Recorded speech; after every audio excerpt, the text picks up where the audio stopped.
been a nice tool to use over the past few years.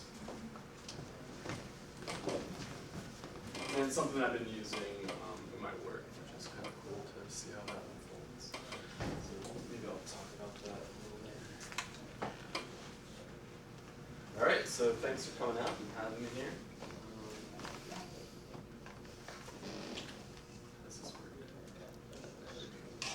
All right, so I just kind of named this moving towards wholeness. The idea, I've done a lot of holotropic breathwork for the past 5 years or so. So that kind of comes from that background of, we're already whole, but sometimes we get lost. We need to kind of come back to the center from time to time. So I'm going to start off with storytelling.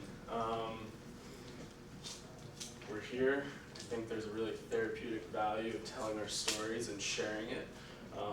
Many Aboriginal writers say that we are our stories. It's who we are, where we come from, the way we share our story kind of shows, like, we present the world, our inner world to everybody. The world's traditional cultural stories have historically held a society together.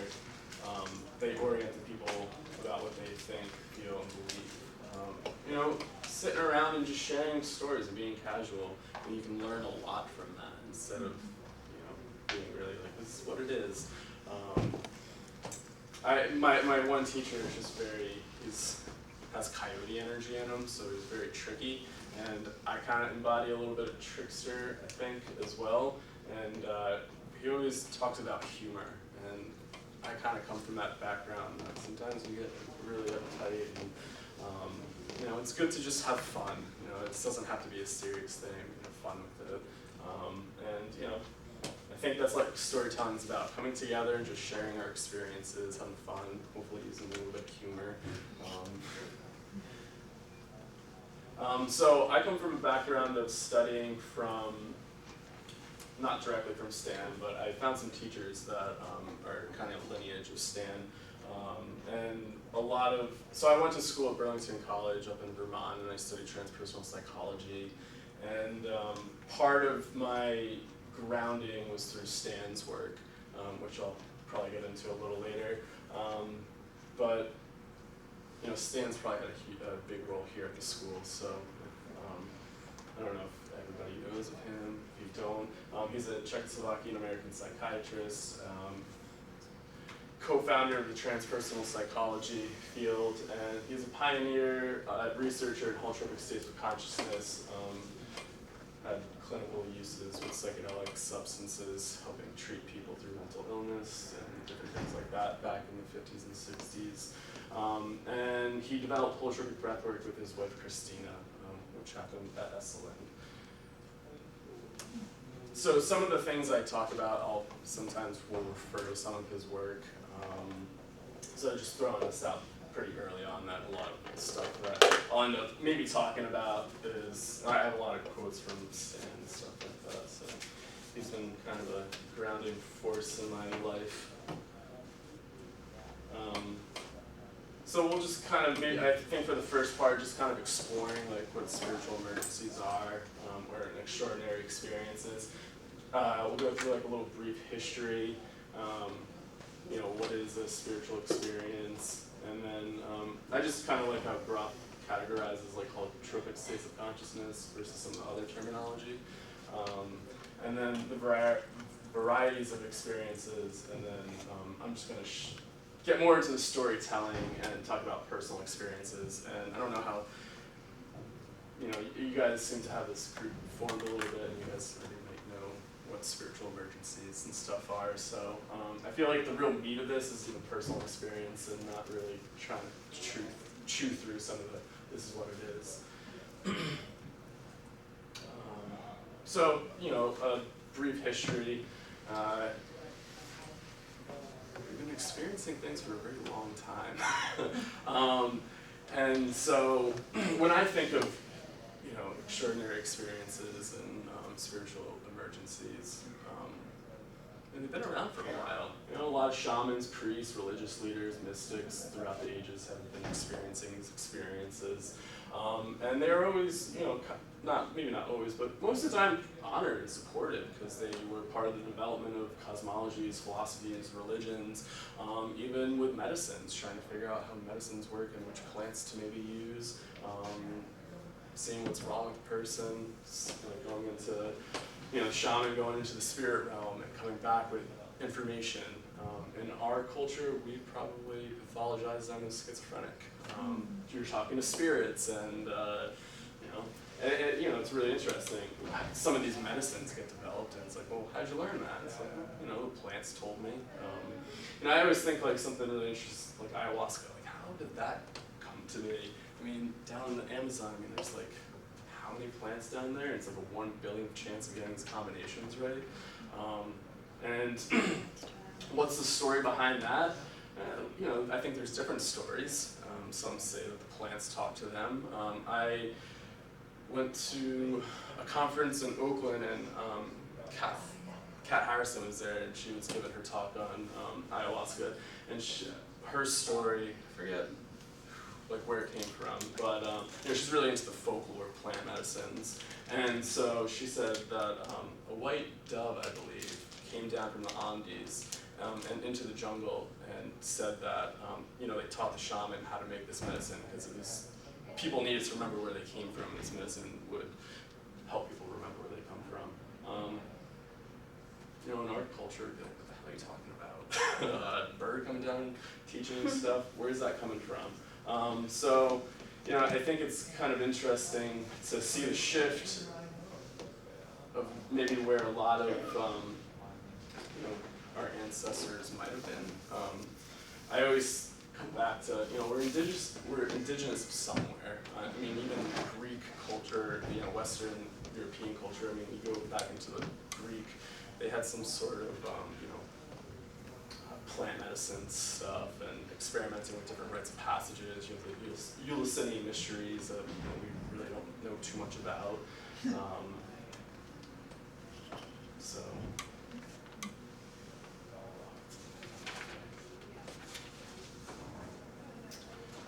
So a definition. I didn't really think I came up with a good definition, or like a textbook definition for this. But how I see spiritual emergencies as a crisis. Somebody all of a sudden their world starts crumbling. It's kind of like a loss of ego, loss of identity. Things are looking a little weird all of a sudden, and this could be from so many different factors, and even extraordinary experiences, like life just happens, and these experiences come in, and sometimes they can cause a lot of stress, triggered by environmental things, what's going on in our lives, and so the term spiritual emergencies, or spiritual emergent, kind of was coined from Stan and Christina. They said, it's a play on words. It refers to as a crisis, but also an opportunity to emerge and kind of pass through and emerge into like a higher level of consciousness. So when you think about it in that regard, you can kind of you're not seeing it as like this pathologizing it and saying that it's a mental illness. It's a process that is unfolding. And there's an opportunity to emerge from it. And so some different types, there's the spontaneous types, which could be from accidents, disease, death of a loved one. So many environmental triggers. When I was, I worked for Soteria, and while we were kind of going through what is the definition of psychosis and schizophrenia, we kind of kept coming back to some recent research of just some of it kind of comes from trauma in our lives, and so you can't plan an accident, you can't plan disease, things just happen, and then these experiences come up. Then you have the intentional ones, such as rites of passages, or maybe you kind of are partaking in a spiritual practice, which sometimes the point is to induce an altered state of consciousness or a holotropic state of consciousness. Somebody drinking ayahuasca, doing breathwork, yoga, Zen, meditation, stuff like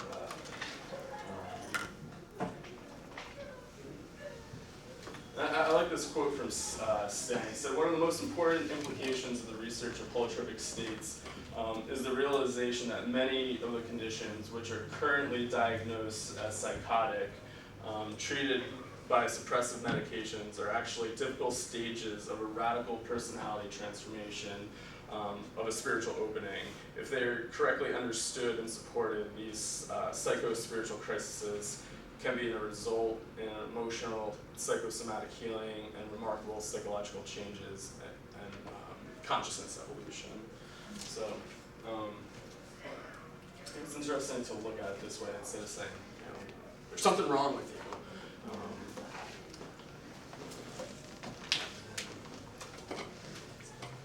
So yeah, I guess we kind of went over some triggers, life things, death, spontaneous accidents. And then there's also, not all experiences are transformative. I think there's like this sense that when people are going through these different experiences that we could tend to sit there and say, oh, this is what it is. And in some of my work that I've been doing, I think that's the case, but maybe it's just, there's different ways to contain it, but sometimes some of these experiences they weren't in the stage to process it, I think, is what I'm trying to say. They could be transformative, but sometimes people aren't there, and what they're experiencing isn't always going to be a transformative experience. And there's a quote that Stan said, "While mainstream psychiatrists generally tend to pathologize mystical states, there also exists the opposite error, romanticizing and glorifying psychotic states, or even worse, overlooking a serious medical problem." Somebody that had some sort of brain injury, it's a serious medical problem. But there could be a potential to have some transformation there. And then I guess you kind of get into, are these states triggered by chemical imbalances in the brain? I don't really know. I don't think anybody kind of has a definite answer on that.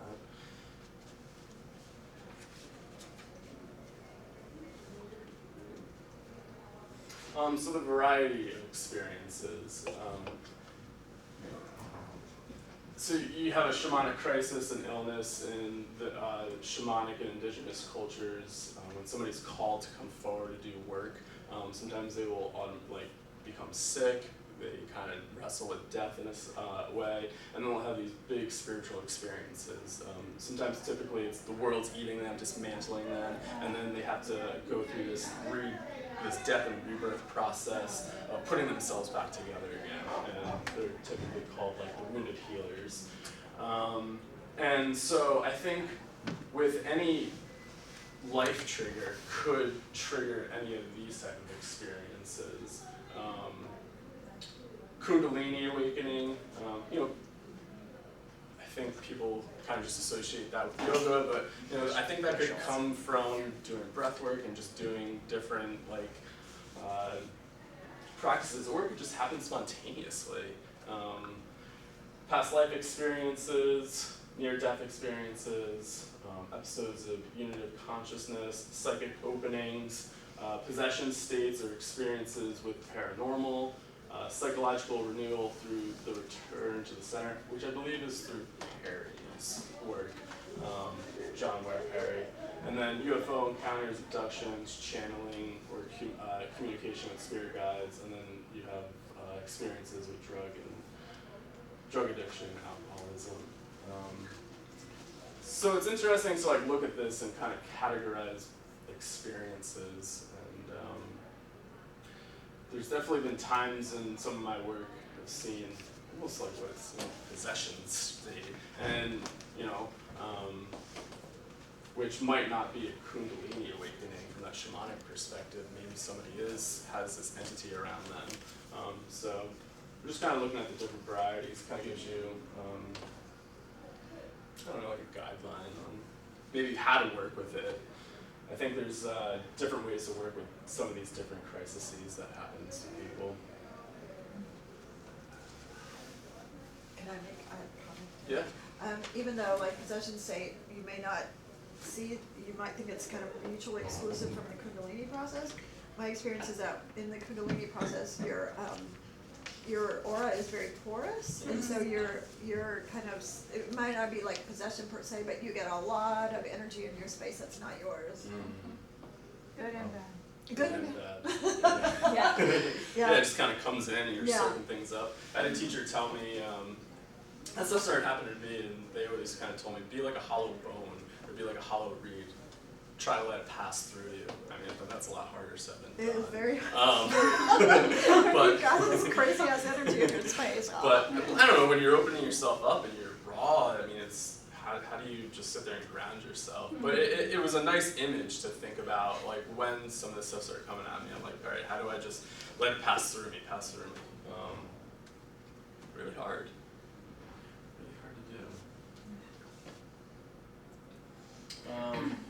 So Stan coined the term holotropic,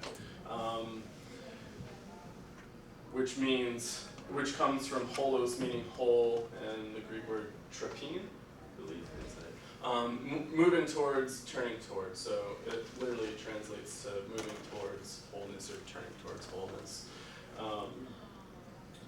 So when I guess when I started researching this stuff and listening to my teachers talk, I kind of like the term holotropic because I guess it kind of represents that there is some kind of transformation that could foster transformation versus like an altered state of consciousness that's just kind of saying that there's a correct way of seeing, like you're faulty, like because you're altered. And Stan always said that in his books and stuff. He always thinks of like the veterinary term of like veterinary medicine being altered or nuded speed, which, and to just kind of say there's a correct way of seeing, you're viewing it, I mean, that's kind of like, doesn't make you feel too good.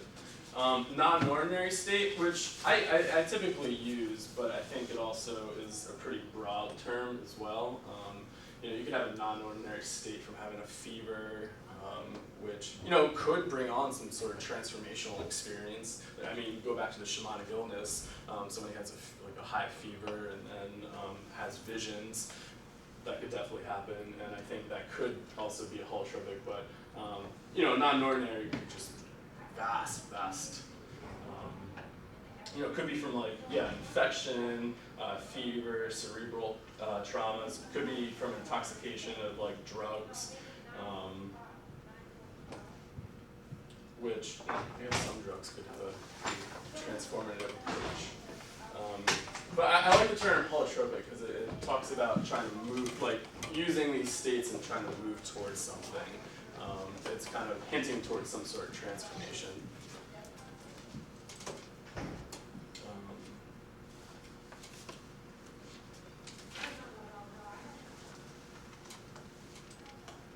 I just have a quote here. I believe this is taken from an interview that Stan did. It said, I have a wonderful friend, Jane Middleton Maz, who's half Native American. She criticizes me for using the term non-ordinary states of consciousness. She feels even stronger about the term altered state, which I actually hate. It has a pejorative flavor and involves a negative judgment about the ontological value and relevance of these experiences. I always think about the use of the word altered in veterinary medicine when I hear it.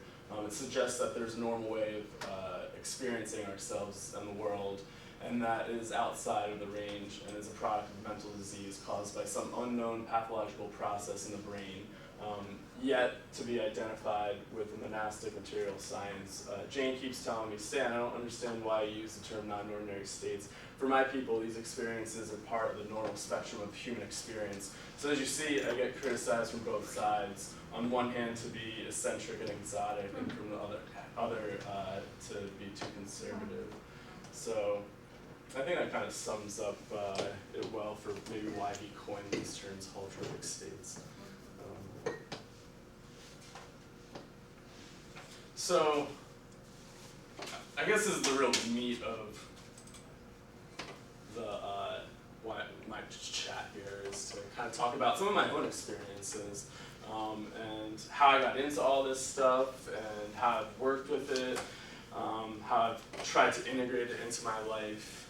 And so I'll talk about this near-death experience that I had, kind of like this shamanic crisis that I went through, which kind of started opening me up to a psychic opening, and then holotropic breathwork and past life experiences, and then some of the integration stuff comes with dreams. And maybe if we have time, I'll talk about some of the dreams that I've had, which,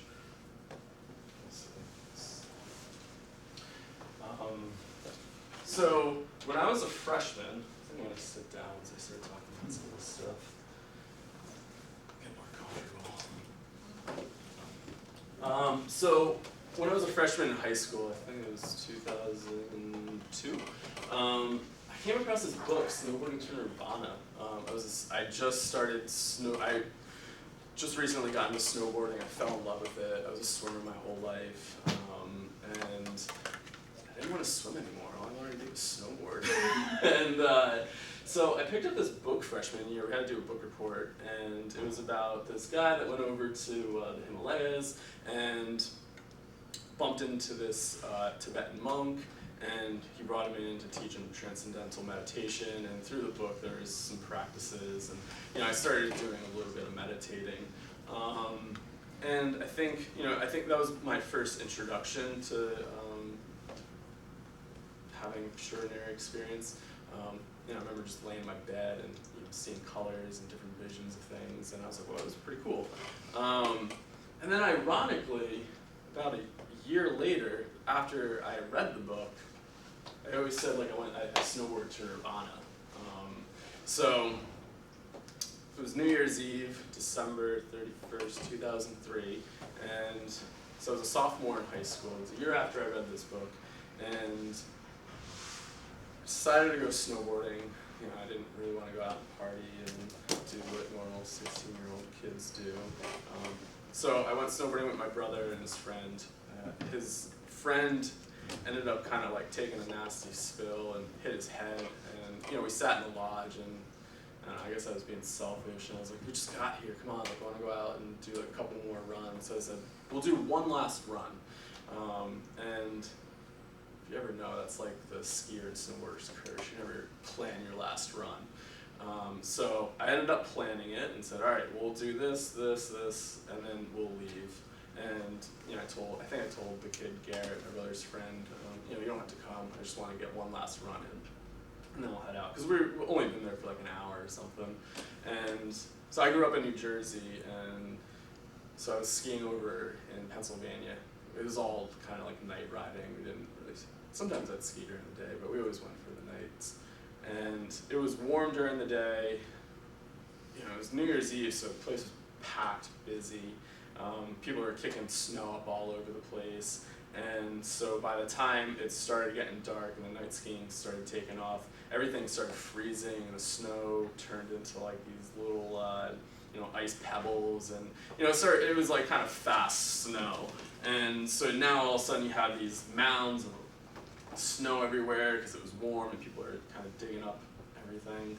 And it was going down, and I guess I was like an adrenaline junkie, and skiing on these small mountains in Pennsylvania, the only real way to get a rush is to just go straight down and not stop or do any turns or anything like that. And so I was going around there's this trail called the Nile Mile, and it was like a switchback, so kind of really quick, like almost like 90-degree turns, and I'm booking it down there, and I'm going around this second turn on my toe edge, and all of a sudden I come out, and there's, in my blind spot, I can't see it until like I'm on top of it, this mountain of snow, and I hit it straight on. Everything started going slow motion, and I just said, if I hit this, I'm gonna die. And so I tried stopping, I tried turning, and everything just like went tunnel vision, went slow motion, and that was definitely an extraordinary experience right there. seeing it and thinking so quickly and kind of racing through all these thoughts, and it went so extremely slow. And then all of a sudden, as I hit it, it's like time just sped up and I went flying through the air. And I came down on the nose of my snowboard, and then I hit my shoulder and I heard a loud pop. And so my brother and his friend were behind me, and they said I probably flew like 30 feet in the air, and I was going pretty fast. And I instantly thought I snapped a rib. I thought I heard the rib snap, and I couldn't breathe. I was just face down, screaming, like death screaming, and I kind of slid down the hill a little bit, and just my face was buried in the snow, and my brother came up, and I couldn't really move, I couldn't really talk, I was in so much pain, and he's like, do you need help? I was like, I can't move, I can't get up, like, you're gonna have to go down and get ski patrol.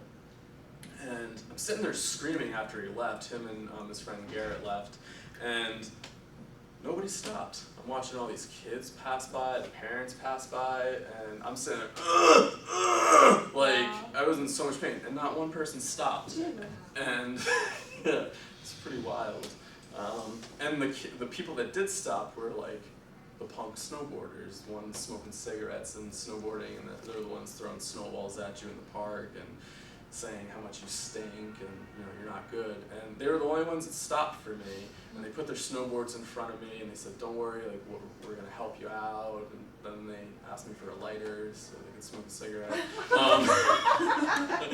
So like, you see these parents whiz by, and then the people that really stopped were the ones who had like this like, think they had some sort of ill intention.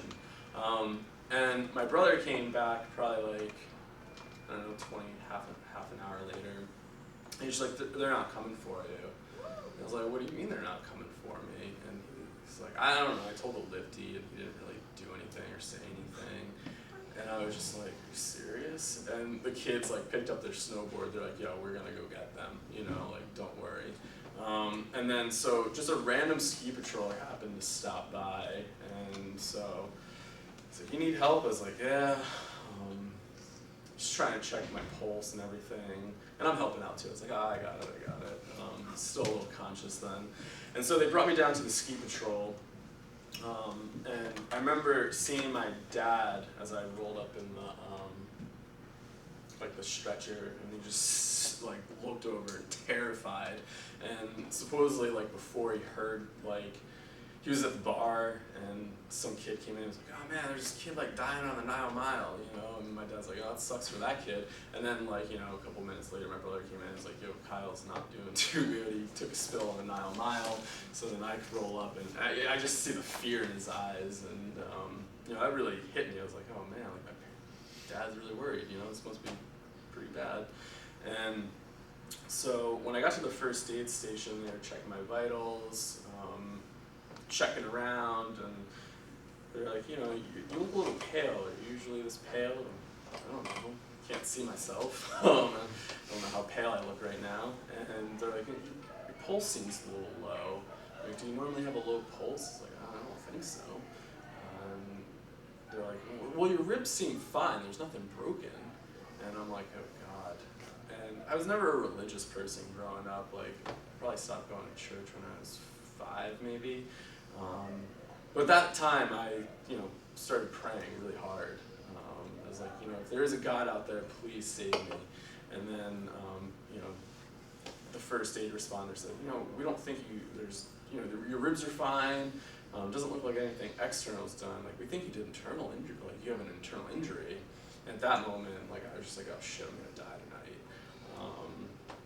So yeah, I really started praying, and I just remember saying, if there's a God out there, please save me. I don't want to die. I'm too young. And I was in so much pain. So they were, thank God, the medics thought really hard. We're like, we need to medevac you out of here. Like, you can't take an ambulance. Like, we need to get you out of here quick. So they threw me in the ambulance to bring me down to the helipad, and the helicopter was waiting. And I remember just like, there's a new a new trainee, and he's just jabbing me with the needles, trying to poke my veins, and it's like, I can't do it. I'm like, oh, stop. And so they, I finally get to the medevac, and my phone's ringing like crazy, and they're all hovering over me, like, what the hell's going on? And I was supposed to go to like hang out with all my friends, so at this point it's like 7:38. They're calling, they're like, where are you? I can't pick up my phone. They have like my shirt off, I'm freezing cold, and so it was about like a 15-minute medevac ride. And my uncle, it was a first responder for the hospital. He'd drive the ambulance around and respond to any accident or anything like that. And so he was there when I got there. My dad called and was like, Kyle got in an accident. He's going to be at St. Luke's in Bethlehem. Can you meet him there? And so I remember when I got off the helicopter, and they were pushing me through just the hallways, and you're seeing the lights pass over. It was like, like movie or a TV show where you start seeing the lights passing over, that person's not doing too well. It's like, oh God, this is me. This isn't a TV show. This isn't a movie. So my uncle was standing there when he got there. He's like, don't worry, Kyle, like you're in good hands, like everything's gonna be all right. I know these people. And that's when things started getting really weird in a sense. I didn't care anymore.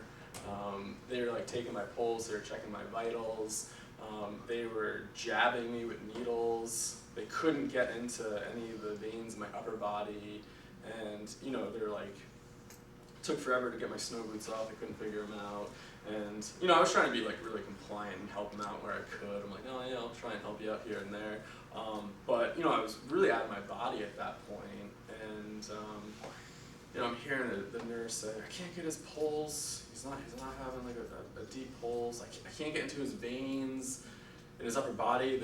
His veins are starting to collapse, and I'm hearing all of this, and I'm like, not fazed by it at all. So they did a sonogram on me, and they're telling me I have, this is the reason why you probably feel really sick right now. This is the reason why you probably have so much pain, like in your stomach and your lungs. You have all this blood in your abdomen. You have massive internal bleeding going on, and I'm still not fazed. I'm just like, man, I'm a little nervous, but death didn't even cross my mind at that point. And it was like my consciousness just kind of like separated from my body. I was in and out of the room, and I could just feel the emotion of all the doctors and nurses. Like I could feel how worried they were, and like it was like I could see them across the room and how they were scurrying around, like terrified, and I just kind of sat into it. And my uncle was standing there, and I just had this profound thought. I was like, we go alone.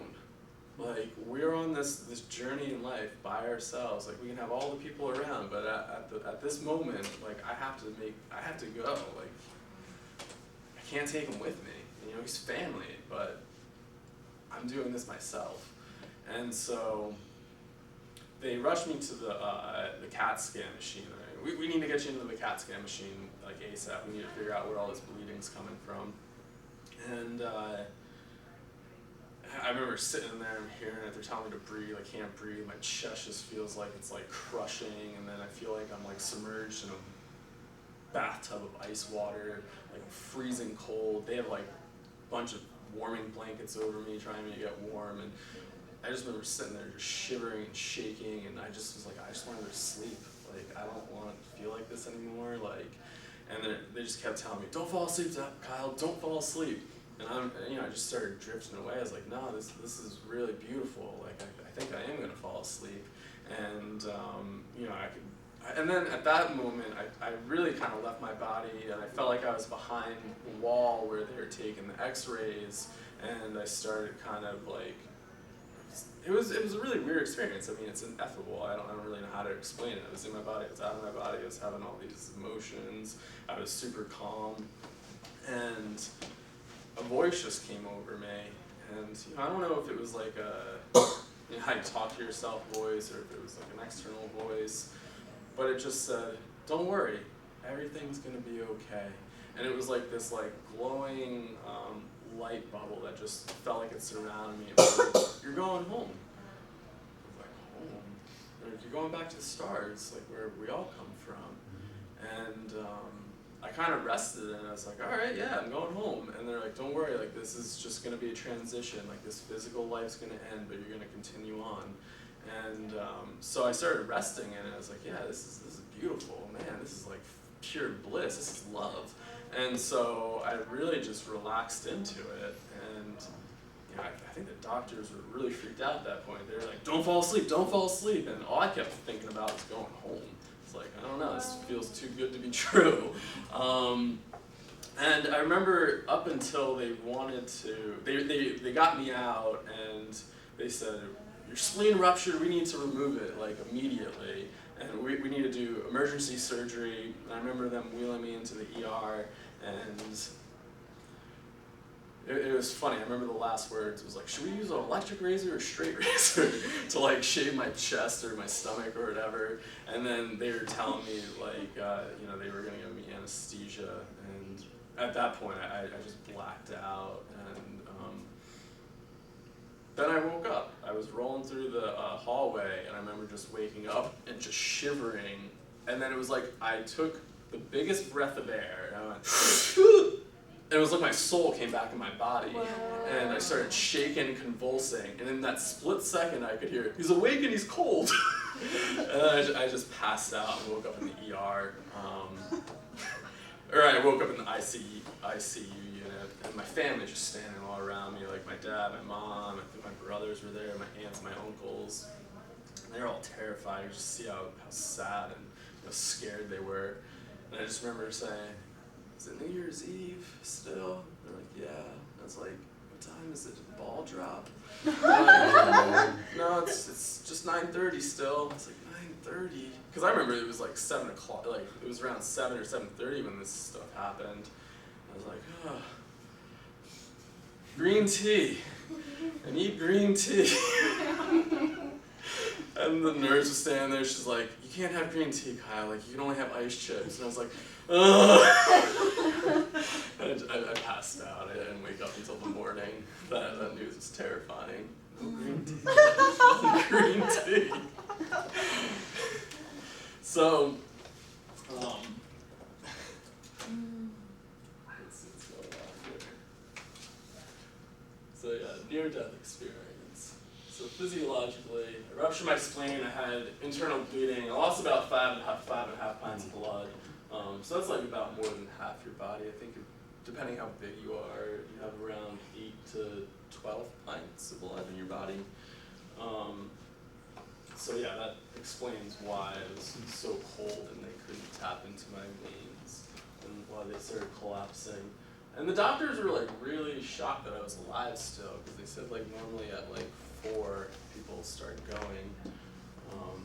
And I guess I was so close. They said if I came in 5 or 10 minutes later, I would have been dead on arrival. Like, they wouldn't have been able to save me. So it was luckily and thankfully that you know, they got the medevac, or I wouldn't be here right now. So kind of like the psychological effect of that was, you know, it's dissolution of time and space. Like, it was just weird how, you know, time started slowing down. I was like in my body, I was out of my body. I had like this empathetic communication where I could just feel everything. I was just feeling all the anxiety, the feelings, the nurses, the doctors, and you know, I had this separation of my consciousness and my body. And then, you know, towards when I was really starting slipping away, it was like, you know, I was becoming one with this universe, this cosmic unity, this peace. This bliss, joy, love, and then yeah, I felt like I was going back to the stars, and that was just the one thing that I remember. I was like, you know, it's a weird thought to have. You know, is that real? Is that just something that my mind produced? I don't know. I still don't know. And part of me think, you know, it's very authentic, and sometimes I feel like that's where we come from now that I'm sitting here staring at this mural. Right. Ironic that we're in this room. Serendipitous. Mm-hmm. So, you know, and I don't know what to think about it sometimes. It was so real, and then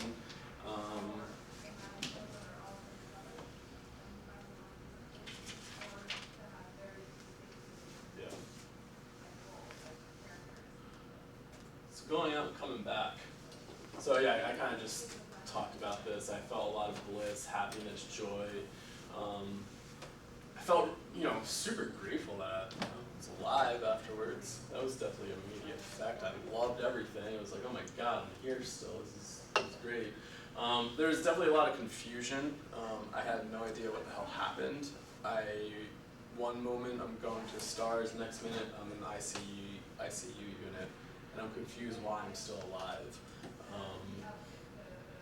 Just so much love. I felt like I had a higher level of awareness of everything. And then this is where it starts getting like strange that, after spending 4 days in the ICU, they got me out of there pretty quickly. I was only in the hospital for 5 days. So they just got me in and out. And I started having all these new thoughts, these new perspectives about life. And I had no idea where they came from. I felt like I talked to God, and it was just like, here's the map of the world. This is how the world works. And I don't know, being 16, I don't know how to deal with having a map of the world. And then so, and then I just had a greater appreciation for everything. Like I felt like, you can't take things for granted. It could end at any moment.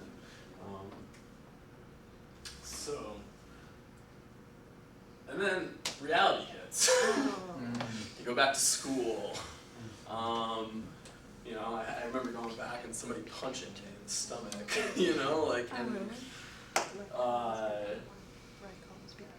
Yeah, reality really sucks after that. I had no idea why I'm still here. I would sit there and cry myself to sleep at night, wishing that the doctors didn't save me. And, that lasted for, a year or two. Like, I just had no idea why I was still alive. So I got myself in a huge depression, like this huge hole, a lot of suicidal thoughts. I felt very alienated, isolated. I had nobody to talk to in a sense. This is recorded. I don't know. I grew up in New Jersey. Like, people aren't really open to a lot of this stuff. And you're 16. Not too many, my peers have no idea what the hell this is about. And even some of the adults in my life, didn't really ask like, oh, we're so happy that you're alive, but like trying to talk about the emotional and psychological stuff, like nobody could grasp that, or nobody even had the concept of asking, what was that like? What was that like to sit there, be dying? And it just like it's weird, nobody would ask. Yeah. Are you familiar with Groff's BPM? Yeah, we'll get You into see, it. that's BPM 1 and that's BPM 2. Yeah. And I actually, because I went through the stages myself, I asked him after a lecture one time if he felt that spiritual emergence went through the BPM stages, and he said absolutely. Yeah. So, and there it is, BPM 1, BPM 2. Yeah. And I had this, I went through a numinous state for maybe just under a year, and then I went into I went from what I would call spiritual emergence into spiritual emergency. It wasn't quite as extreme as that, but at some point it hit me. I'm like, wow, this is the BPM cycle 1 and 2. Yeah, that's really interesting. I didn't even think about that until now. But yeah, the walls are closing in. There's no opening, and I'm just in this hellhole, and there's no escape. And I'm thinking, why the hell am I still here? Yeah. And Stan point blank said, yeah, spiritual emergence follows the BPM cycle. Yeah. Oh, that's really interesting. That's cool. I was angry, confused, extremely ungrounded. Definitely had a major existential crisis. And then I finally started having a spiritual emergency of I remember going back to school at 16, I just didn't care. I told the teachers, I'm not doing your work anymore. You factory produce people. This stuff's not useful to me.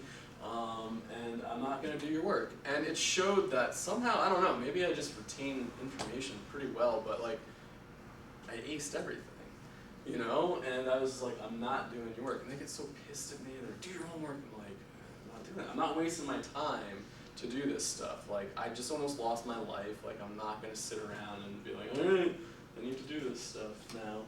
So, I mean, trying to grapple with that and try and be in high school, I mean, it was so lonely. And I remember one time I got in trouble, like, I don't know, I started becoming a rebel in a sense, like not asking to go to the bathroom, like I'm just doing it. And, you know, just being a 16-year-old kid, 17-year-old kid. But I remember the principal said, you should be grateful you're alive, like you should be happy, like you shouldn't be like upset, you know? And like I remember sitting in the office and I was like, you have no idea, you know? Like you have no idea what I'm going through right now, and you don't want to even understand what's going on. You're just telling me that I have to be okay and that I should be grateful. Yeah. I have a hilarious similar situation where my therapist was kind of, you should be grateful, a transpersonal therapist when I was in spiritual emergency. You should be grateful. And apparently, you know, he's like, people are doing Kundalini yoga their whole life to try to get it, and it like this attitude of you're such an ingrate. And I'm like, yeah, I'm in spiritual emergency. That's not, you know, that's not the approach you need to be taking right now. You should be grateful. I'm sorry. And that's a transpersonal psychologist. That's tough. And it's so like, yeah, what do you do when people are telling you that, you know? It feels pretty crappy. It's just like not saying that you had an authentic experience. And, you know, I really started kind of shutting up about it. You know, I talked to a lot of my friends, like I talked to God, or like this or that. You know, I had this whole new realization of like how the world works, and I didn't want to be part of it. I just kept saying, I'm moving out to the woods, like I'm gonna live by myself and whatever. I don't want to be part of this crazy community or this crazy culture where we just create these structures and then we live by them. I mean, the world could be a pretty cool place if just didn't go about doing the crazy stuff we do sometimes. And you know, that was my view back then. And you know, I was a pretty angry teenager at that point. So a little bit more grounded now. I realize we live in this world and we gotta kind of obey by certain things. But back then, I just did not care. And you know, I'm surprised I didn't really go to therapy. Like I just kept everything inside. I just kind of would talk to people here and there. I don't think I ever really talked to my parents about it. I just kind of kept it inside of me. And, which I find really interesting, because if I ever probably did get counseled, it probably would have been like medicated. I mean, I did end up going to the doctors a lot, and they're like, you know, you have generalized anxiety, and you know, they always try and give me medication. And then, you know, my doctor, I was a little bit older when this happened. I think it was like 18 or 19. The doctor was just like, just totally dismissing it. I was like, I know what I'm experiencing, and you know, I guess it's anxiety. It's like, have you ever had an experience like that? And then I guess if you have, then we can talk. And then here's a little graphic image of what it looked like. So I ended up having so I had this huge scar on my stomach. I ended up having about like 60 staples. They just sliced me right open.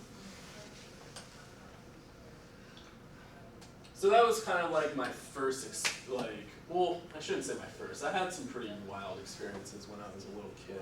But that experience brought me back. Like I remember when I was like 2 or 3, first time I could ever like stand up on a vanity.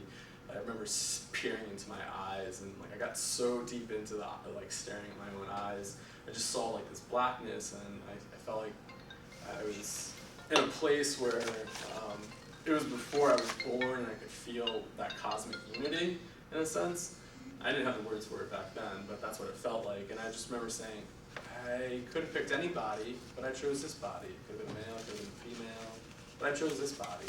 And I'm not the person I'm looking at. I'm something deeper than that. And you know, I was 2 or 3. Wow.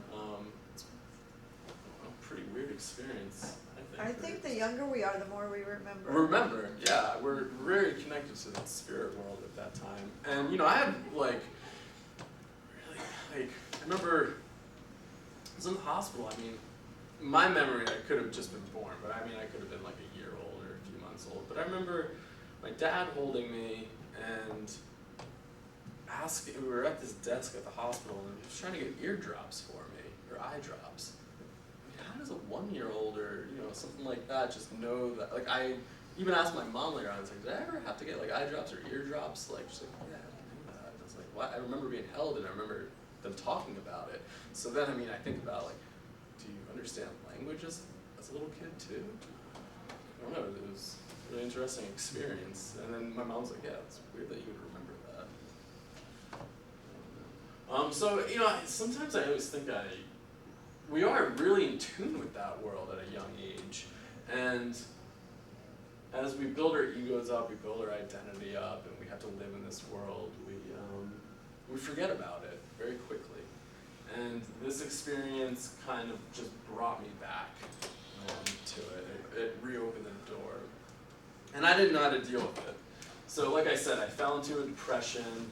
You know, I was having like suicidal thoughts all the time. Like, I remember like driving around and just wishing my Jeep would flip over. You know, like just totally like alone. I just didn't know what to do.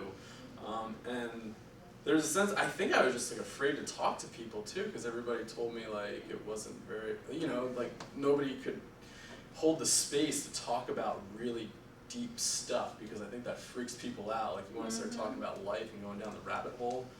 I mean, that's it's kind of scary sometimes when you think about it. But that's all I wanted to do at that age. I wanted to talk about some really, really deep stuff and talk about how pointless life is and talk about all that existential stuff. So my life changed around again. So, I mean, yeah, I guess I should have been grateful back then, but, you know, I was going through these emotions and didn't really know how to process it and didn't really know who to reach out to. I didn't really experiment with any substances when I was a teenager. I was a pretty straight edge kid. All my friends started drinking and smoking weed in high school, and, you know, I was like, I don't understand this stuff. You know, you could get high on life doing anything, you know. I was still in that bliss stage, and I was a pretty straight edge person for most of the time. And then something cracked. I think like a girlfriend from high school broke up with me, and I just like hit this wall where I was like, fuck everything. And you know, I started drinking a little bit, and then I think I smoked pot a few times, and then, you know, a friend of mine came and was like, I got these mushrooms. Okay. And you know, I didn't think anything of it. I was kind of just depressed, and I kind of wanted a way out. And so I really like this this quote: "Once you learn how to die, you may then be able to fully live." And this is by August Reeder. He's an ophthalmologist, and he did, I believe, some research on like the visual and your death experiences. He had a heart attack, I believe. So a teacher of mine sent me this article, and so I just used it a bunch in a lot of the papers that I wrote. But I just always think that once you learn how to die, you may fully be able to live. And I think that kind of comes back to why a lot of cultures had rites of passages. It was a time to dance with death.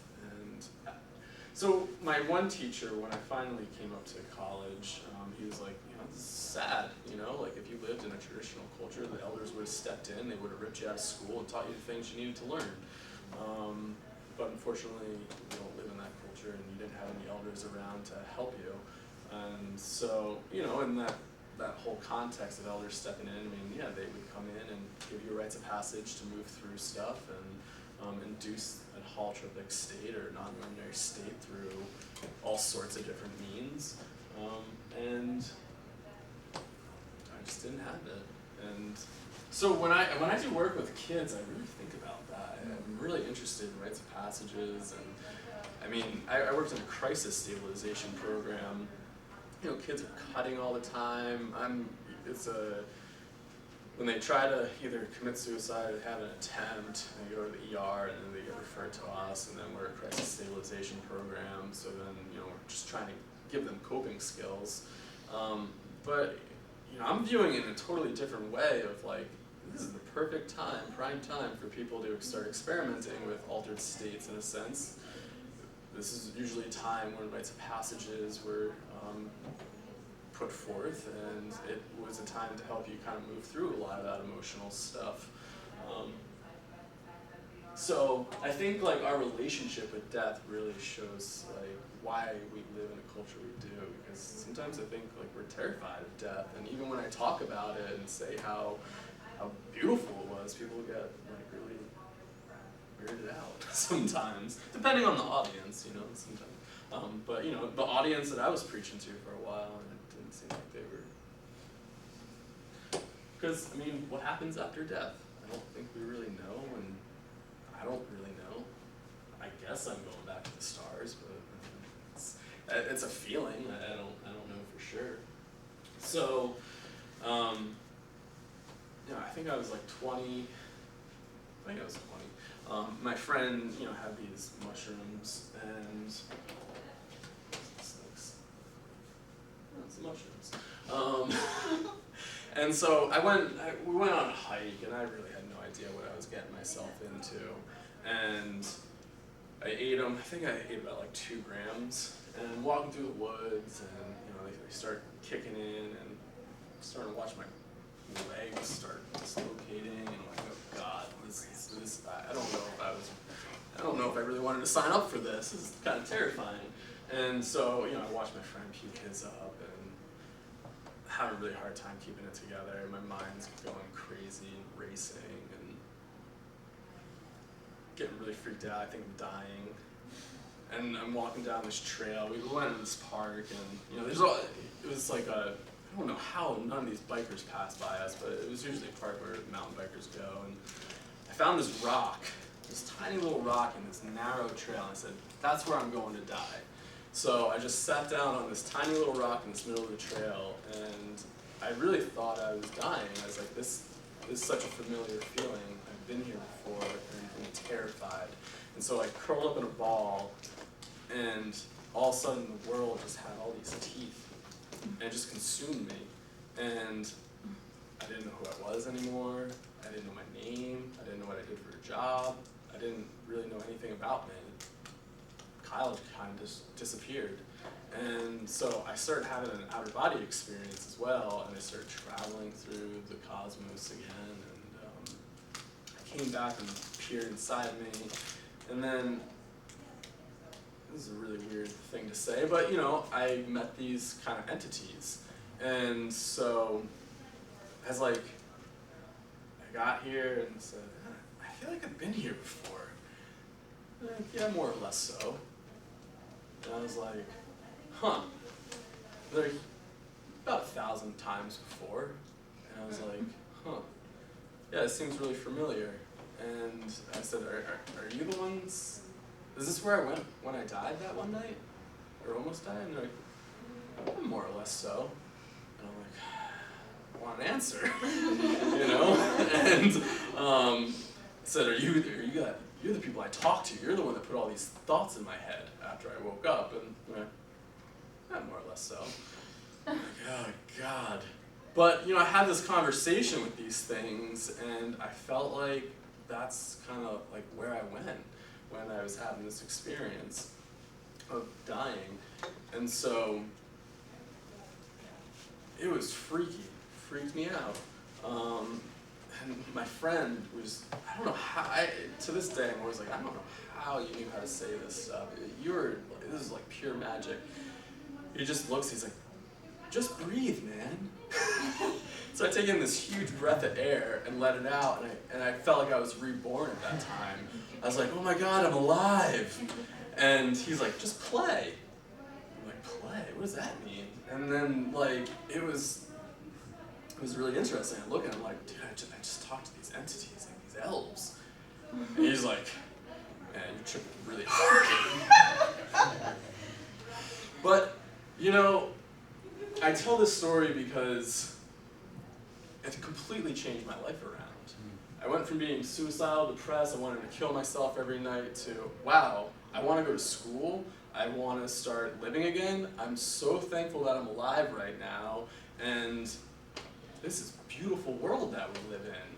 And so, for a while, it kind of, was like, what was all that I talked to? But it completely just like shifted me.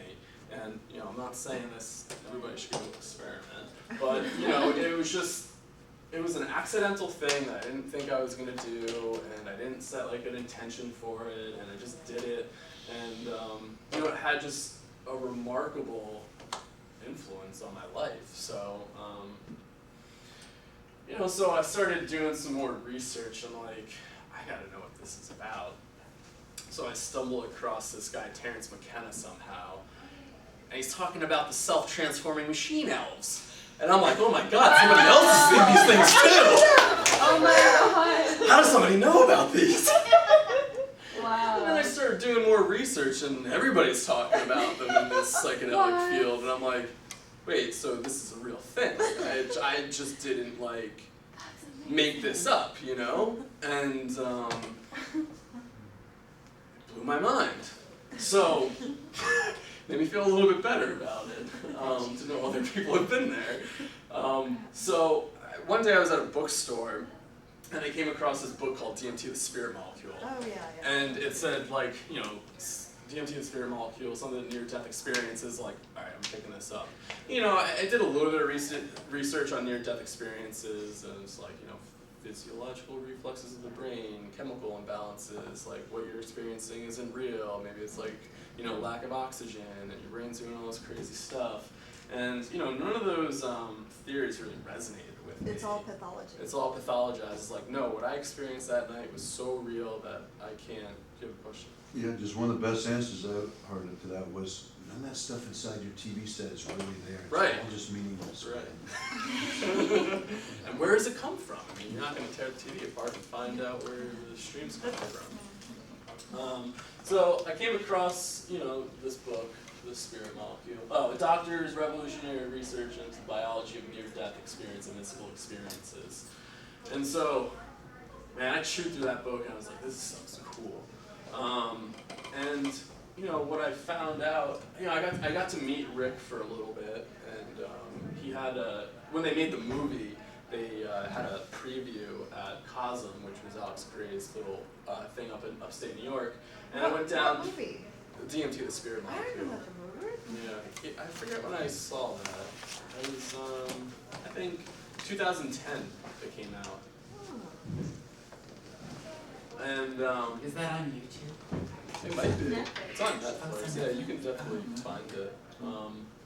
So this was after I went to school that I saw the movie. So I've already had like a couple of years of kind of doing this research. So when I found out the movie was going on, 'cause I was still a freshman. I went to school when I was 22. I took like 4 years off after. I had no idea what I wanted to do. I didn't want to waste my parents' money. I didn't want to waste my money. So I thought I was going to become a professional snowboard bum. I was about to move out to Colorado and stuff. But this book caught hold, and I was like, oh man, this is what I want to do. This sounds really interesting. So I got to meet Rick for a little bit. I got to sit down and talk with him. And he said, you know, I explained my snowboarding experience, and he's like, you know, if you want to get into this research, do not talk about your experiences. Science does not want to hear about experience. Do heart rate measurements, you know, do physiological stuff. That's where the science of this stuff is. And I was kind of disappointed a little bit. I was like, I kind of want to talk about my experience. Like, I think this is fascinating. You know, I didn't study chemistry or anything like that, but I mean, this diagram just made sense to me. I'm looking at this and saying, wow. So this guy's hypothesizing that DMT is produced in the pineal gland, which then, when I was at the thing, I think he even said, you know, that was just hypothesis, I don't even know if that's real. He even mentioned that, like, the largest percentage of DMT is found in the human lungs, which is really interesting. So, you know, he kind of, like, went back and said, we don't really know if it's produced in the pineal gland. But, you know, he had this whole hypothesis that during, like, high-stress times during birth, death, and maybe a near-death experience, you have this this chemical in your body that's produced, and this is the reason why people have spiritual experiences. Does everybody anybody know about his research at all? So, okay. So Not to this level, I don't know not that to kind of this stuff. level. So I think like he ended up doing melatonin research up in Alaska, and somehow he came across he wanted to figure out like a chemical in the body that would produce spiritual experiences, and somebody led him to melatonin, to the pineal gland, and then he came across DMT, and so DMT is pretty similar to tryptophan, which is Wow. one of the 20 essential amino acids. I think like Dennis McKenna and some other people that are into this type of research, hypothesize that anything that has tryptophan in it could essentially synthesize to DMT. Wow. So there's a lot of things in this world, leaves, grass, different tree barks. It's everywhere. And it could be everywhere if this essential amino acid could synthesize into DMT. So then you come to tryptamine, comes to DMT. So this whole DMT thing really rang a bell for me. Like, all right. So I think during Rick Strassman's, in his book, he said, I think it was during like when people are under the effect of anesthesia during their near-death experience, it suppresses their visual hallucinations. And so while I was having this experience, and as I blacked out, they started giving me anesthesia. And what messed with me so much was the fact that I didn't see anything. I knew I went somewhere, I knew I talked to something, and I had this feeling that something happened, and I just knew that I went somewhere. And I think since we live in a very visual culture where we need to see it to believe it, maybe that's why it messed with me. I didn't have like a reference of saying, oh yeah, I went down the tunnel of light, and I met this and met that, like normal, like a lot of other people report during a near-death experience. I just had the feeling, and it was like this past memory that I was just trying to remember. I was like, I know I went somewhere, like I just want to remember it. And that's what messed with me. And then, I came across like his work, and he mentioned that. I was like, oh, that's really interesting. So, then you look at DMT, and then you look at psilocin and psilocybin. Well, they're the active ingredients in mushrooms. So I'm thinking, well, psilocybin is this same structure as DMT. Has this extra group of phosphates attached to it, so it makes it orally active because your body naturally produces monoamine oxidase inhibitors that break down DMT, and so this is kind of like an oral dose. If you just came across DMT, you ate it, nothing's going to happen. Your body breaks it down since your body's probably naturally producing it. But I ate these mushrooms, and it allows that chemical to pass it through the blood-brain barrier. So I'm thinking, all right, I had this near-death experience. I kind of resonate with this DMT theory.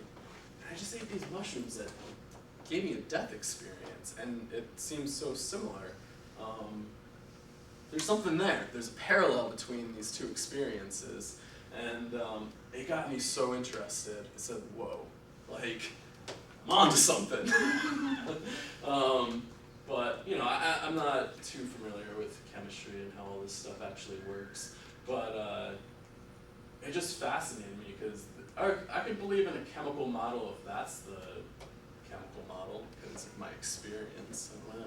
I just want to share something. Are you familiar with ketamine? Ketamine, yes. Because the reason they stopped using ketamine was because they were giving it to young kids because it's real safe. Right.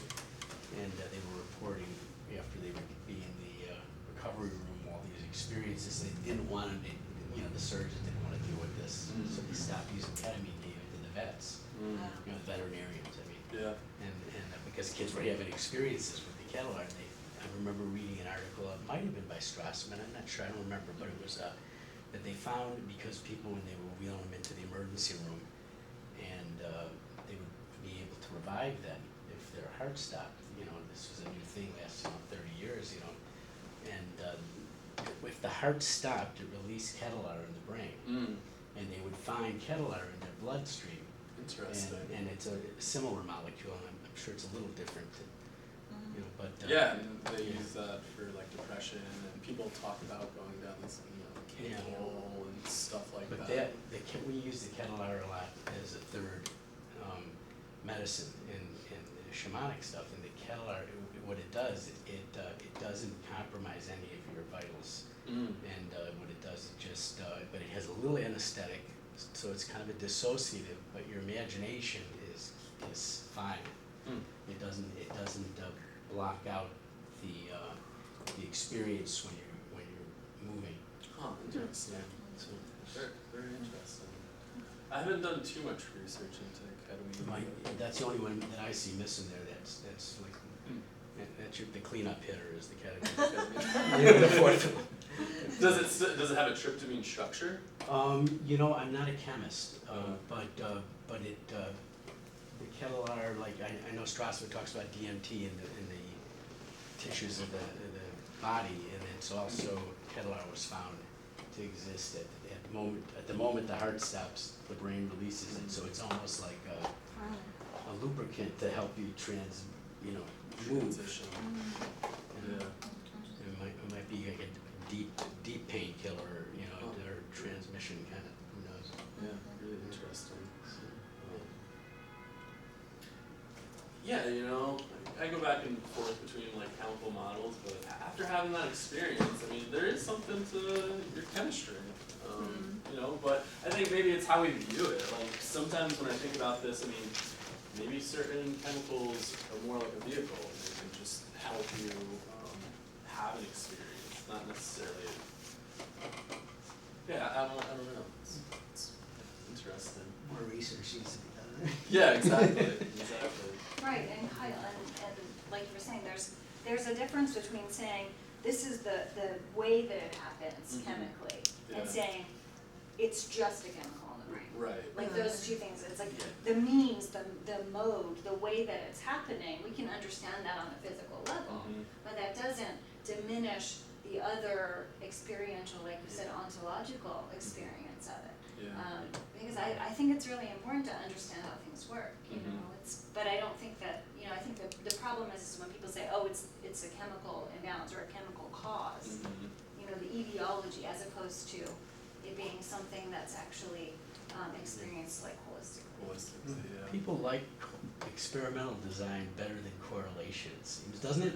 I mean, I don't understand that. I never did why correlations seem to be a lower test of authenticity, because it's a complex world, I mean, what's the cause, Well, you got to pick the body or the mind then, or spirit. You got to pick one of 20, It's never that. It doesn't seem. Yeah. So, reading a lot of Strassman's work kind of just helped me feel a little bit better, and it gave me some interest. I had this new profound interest in just digging into this stuff and trying to figure out my experience. And you look at these traditions that use these medicines. Sometimes they use them in transitory positions. Like, psilocybin. Clinically, it's been used to help people ease into the death. That's what Stan was doing. It was the Spring Grove stuff. He was, doing it down in Maryland, and John Hopkins has researched it. NYU has researched it. Yeah, NYU and Hopkins are in the past year or two. So it's for a long time it was dormant, and now it's coming back. And now it's coming back, and it's interesting that they're using it to help ease people into this transition to death. And they're saying, it's their top 5 most spiritual, life-changing experiences that they've ever had. And here at the end of life, we find meaning, which is like really so sad. But we have to start somewhere, and since allopathic doctors will only give up their palliative care patients, so we have to start there and work backwards. But it's wonderful that they find meaning before they pass, and at the same time a little sad that it has to be in the Has to be that. at the end of life Yeah. that they can find their meaning, but at least they did find it. Yeah. The initiatory, the rite of passage initiation deal was in the front of life, was Right. it 13 or 8, so we got it backwards, but we'll get there. Yeah. Eventually you'll Eventually. have that experience, but I mean, yeah, I mean, like you think of some of the rites, I mean, they're absolutely brutal. I mean, you definitely get arrested for child abuse. Yeah, I really want to read that book now, and I'm wondering if he's arguing that certain, like, rites where you kind of sit and fast for several days or something, or you sit up all night meditating or whatever, causes a certain kind of physical stress that sort of leads to this decarboxylation and then Yeah. methylation. Is that what he's saying? I'm not 100% sure, but he was really into the meditation stuff. I think that's some of his other work is into meditation, which is, yeah, I don't know, it's so interesting. Kyle, if I could just say one more thing, because you implied it, and I think it's important. I mean, it's striking me right now, but the near-death experience of it and the literal death experience are different. The rite of passage is an ego death, Right. not literal death. Mm-hmm. But a lot of times, if you don't have an initiation rite, it seems like you can mix those up, and Yes. and that's the addiction and pushing, living on the edge. But so we miss the ego death experience. I remember seeing the Sundance ceremony, and they, the guy is hung from a hook, but Yeah. they don't let him go unconscious. Like they keep him, with water, hydrated, and they leaves so he doesn't get infected, but they'll leave him hanging there for 2-3 days, and they're on the edge of death, Yeah. but not dying. Not they dying. make sure that. Yeah, my one teacher always says, like, torture is like it's a skill, you can push somebody over into the sense of ecstasy if you torture them Right. too much. If So you want to keep them on the edge a little bit. the shaman knew how to keep you just enough so your consciousness was there and you didn't get unconscious. Right. Yeah. And I mean, in a sense, some of those other ones, I mean, sometimes people didn't live through them, so you are coming through this like Shaman's a little tired. yeah, this like near-death experience at an early age, which then you learn how to die when you're young, then you know how to live, right? You realize that this life isn't, you have time here, and there might be something to do while you're here. You take on a new role. I mean, now, our rites of passage is like, you go prom, your license, speed, and we shame our culture for creating our own rites of passage because we dance with death. I mean, as teenagers, that's what you do. You dance with death, and then all of a sudden our culture shames them and says, "Don't do that." Like that's I think pretty damaging because they're trying to recreate this experience that humans have been engaging in for a very long time, and there's a reason why they would engage in it. And I mean, to punish kids for, I don't know, trying to alter their consciousness, it'd be kind of cool if we kind of accepted that and realized that, hey, we're all human, we like to alter our conscious, we'll kind of show you how to do it. And I'm really interested in this Mayan shaman. His name is Martin Prechtel, and so he talks a lot. I don't have any of his quotes, but he talks a lot about rites of passage. And he said, the all-consuming theme of the Mayan culture that he was part of was based around making sure that the young kids dance with death in a very structured way, because if they didn't, then the hungry ghosts would just constantly keep eating them, and they had to actually wrestle and dance with it, or then you have this generation of children that never grow up, they never learn how to transition and take on a new role in life, and I mean, you see that, we're a culture of childish adults. I mean, it's pretty sad to say, but I mean, I don't know, polluting the water, like creating these structures to put our kids in. I mean, we're just creating really bad soil and just saying, all right, yep, grow. And it's like, we need to take care of that.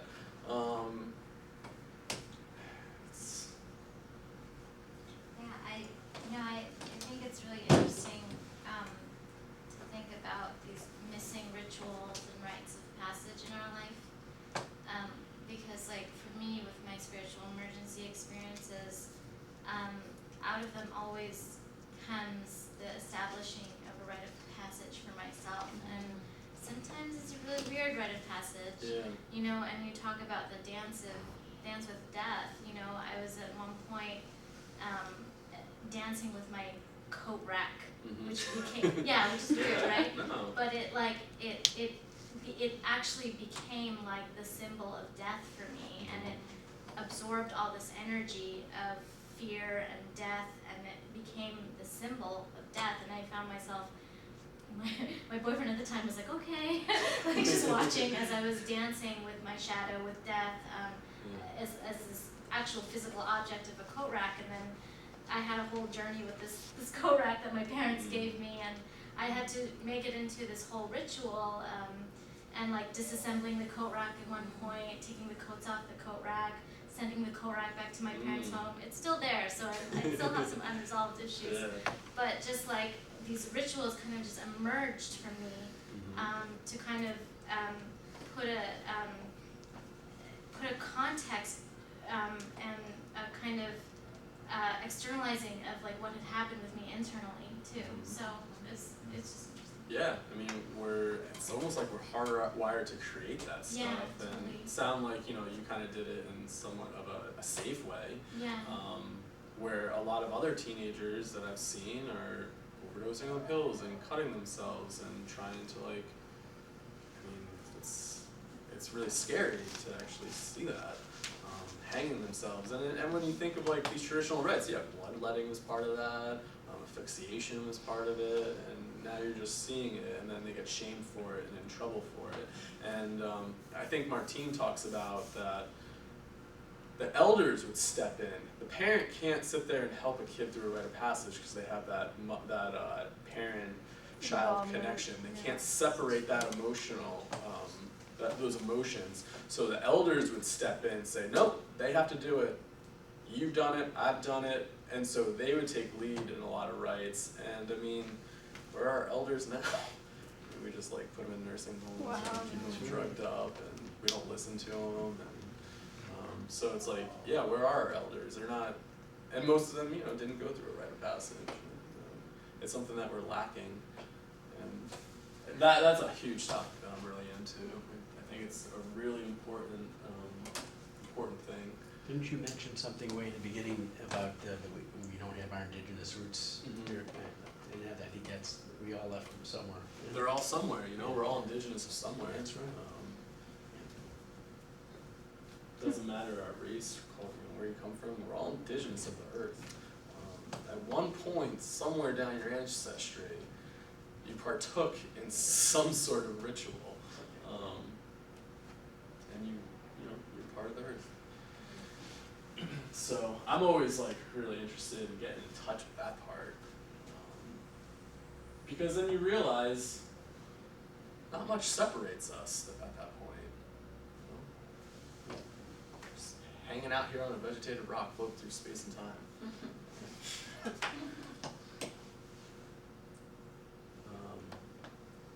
So I think that was probably wrapping up some of the psychedelic stuff. Yeah, and I just find it so interesting to have like a near-death experience and read the spirit molecule book, and have this experience with psilocybin, and now you see people doing this research again, and I don't know, from my perspective, it's like, I don't know, there's a parallel between death and this psychedelic experience that we're not talking about. Well, ayahuasca, the nickname is the vine of death. Right, the vine of the soul, the vine. Yeah. Which, maybe I'll tell you a Vision Quest story real quick. I got into a lot of that research before going to school a little bit, And you know, I was really curious, like, why these plant substances, you know, like, why take plant medicine? And so I went out on this vision quest and asked this question, because, you know, it's a tricky subject to talk about. I mean, a lot of stuff's still illegal, and there's a lot of the stigma there, and, you know, you don't really want to be too open about it, and then you think about, am I committing some sort of professional suicide by talking about this stuff early on? I'm still young, I don't have my Don't run career. for office in 10 years. Yeah, exactly. We'll dig up this tape. But I went out with this question and said, you know, why would you need to take this? Like, is this for everybody?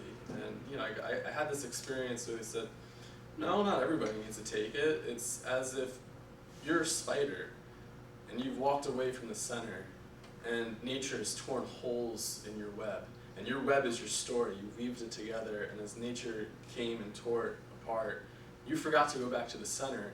And when we're talking about ancestry, those traumas are passed down, and if we're not dealing with it, your web is so distangled and so broken that you don't even know where center, you don't even know if that center even exists. So, you know, this experience I had was saying, no, not everybody needs to. I mean, there's different ways, but, you know, the spirit of that plant can help you remember the story, because it's like this external thing that says, this is your story. And this is how you get back to the center. And it's like some stories are just so damaged and so forgotten about that, psychotherapy and stuff like that, you can't dig that up. So you need some sort of like external say, hey, like this is your story. You are part of the earth, and this, you know, whatever your story is. And you know, if you're familiar with Groff and BPM, I don't know if you've done breath work. I mean, these things come up. Where does it come from? I have no idea. But yeah.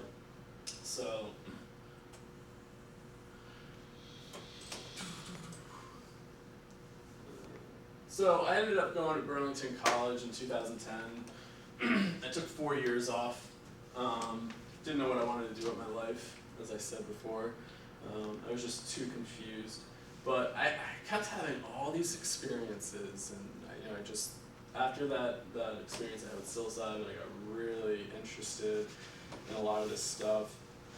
I came across Stan Groff's work, and I was reading a lot of Ram Dass, the Tibetan Book of Living and Dying. I was looking for teachers that weren't in my life, so I just resorted to books and finding these elders elsewhere. And so, I forget what book I was reading, but it said transpersonal psychology, and I said, oh wow, that's something I want to do. Like, this is the field that I want to be in. So I looked it up, and I found Burlington College, which is in Vermont. And, the only other schools were Naropa, CIIS, Sophia, and do they have like a bachelor's program here? Yeah. They do? Okay. But I don't think they had, some of them were just masters when I was looking. So, and then Burlington College is just a bachelor's program. You know, I grew up in New Jersey, so I don't have to pick up and move too far away.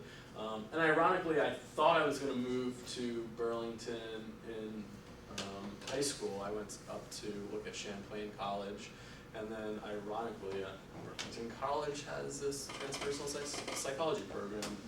So it was just kind of like interesting how that all fell into place. When I got there, things started getting really strange. I ended up talking to this girl, and she always talked about these, like, I remember this one time, she talked about, like, this demon that she saw. And I was like, I don't know, I don't believe in any of this stuff, you know? And, she was telling me that, it's been passed down from her family, and it goes to the younger generations, and it's always on the female side of the family, and I'm like, okay. I had a weird paranormal experience with her. There was this haunted road at my house, and by my house, and that was like a rites of passage for us, going down this road. And growing up, you always hear these stories. Just a lot of Native American, Lenape, Sean Penn murdered around there, and so the land where I grew up was like very heavily charged. And you know, the road's called Shades of Death, and there's a road called Ghost Lake on there, and you know, it's a pretty creepy place. So when you're growing up, you kind of always just go down there and try and get spooked, and we never saw anything. We'd ride our bikes down in the middle of the night and always try and find something, but nothing would ever happen. Except one night, I brought her down there and joking around. The lore is, you know, if you flash your high beams 3 times, you turn your car off and honk your horn, you'd see a Native American in his canoe crossing the lake. And the lake is always foggy, no matter like what time of year it is. I mean, it's really creepy energy. And turn my car off and joking around. I'm like, oh, I won't turn on, you know, just kind of freaking her out. Get me out of here, get me out of here, like, we need to leave. I'm like, what are you talking about? You know, I'm just laughing. And when I turn my car on, my check engine light's on, my cruise control light's blinking. And I'm like, what the hell? You know, because I always heard these stories that they would mess with your electronics. Yeah. And my first instinct was, oh God, this thing's in my car. You know, I had one friend told me they had like a ghost or paranormal entity go on the radio, and the radio station would always change. So I'm like, oh God, cruise control light, like my check engine light, like what is this gonna do to my car? So I was freaked out. It never happened. Like, I've always been down there, nothing ever happened. This is the first time it happened. I kept turning it off and on. I was like, oh, maybe it was just like a fluke. And I'm still there. I didn't say one thing. Driving home, I was freaked out. Oh my God, you know. And then I turn my car off. She walks to her car. Turn it off. It's still there. And I go across the parking lot and I meet up with my friend. I'm like, you gotta check this out. My car's all messed up. I just went down Shades of Death. And I turn it on. It's gone. And I'm like, what the hell? And so I text the girl and I was like, yo, all my lights went off. She's like, yeah, I told you I track really weird stuff. Don't you see the connection? Like once I leave, it leaves. And at that point, my summer got really weird. I was at Burlington College just for January, for the spring semester. I went home to New Jersey for the summer, and I couldn't sleep. I would wake up. I wouldn't go to sleep until 5 in the morning until the sun rose. Because like the dream world just became so active and so chaotic. I started hearing things. It really started freaking me out. And I mean, you know, if I ended up talking to somebody, it probably definitely would have been diagnosed with like schizophrenia or something. You know, waking up with these feelings like things were surrounding me. I smudged my room all the time. Nothing would happen. But there was like this voice and said, this is going to open up a door. No matter what happens during this time, you need to stick through it because it's something that you need to learn about. And you know, I was trying to listen to that, but I was also super freaked out. Never experienced anything like this my entire life. I was terrified to tell anybody. And these, you know, I told my really close friend, we'd hang out all the time, and he's like, dude, you gotta get away from it, you know, like you're acting crazy right now. And it got so much. One night, I woke up to this black force suffocating me. I mean, you know, that people just say it's sleep paralysis, and usually with sleep paralysis, people will see like black figures. I couldn't move, I couldn't scream, I couldn't do anything. I was just suffocated. And so, I mean, I just didn't sleep all summer. I'd stay awake till 5 in the morning, 6 in the morning till sunrise, and then I would maybe get a few hours of sleep and go to work for 10 hours a day. I mean, it's totally sleep deprived, like hallucinating all the time, like I'm hearing stuff, like it's like, don't hang out with this girl, like we'll kill you. And I'm just like, what the hell is going on right now? Like my world just began to crumble.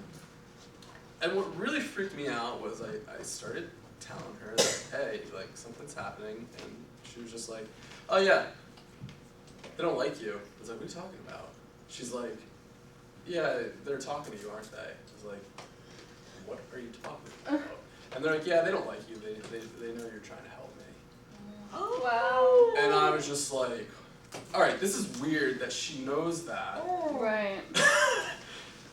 I mean, I thought I was just hearing stuff in my head, you know, and to sit there and be validated and be totally freaked out. And, you know, obviously, you know, she could never sleep either at some point. She would tell me she'd wake up at 2:30, 3:30 in the morning and da-da-da-da.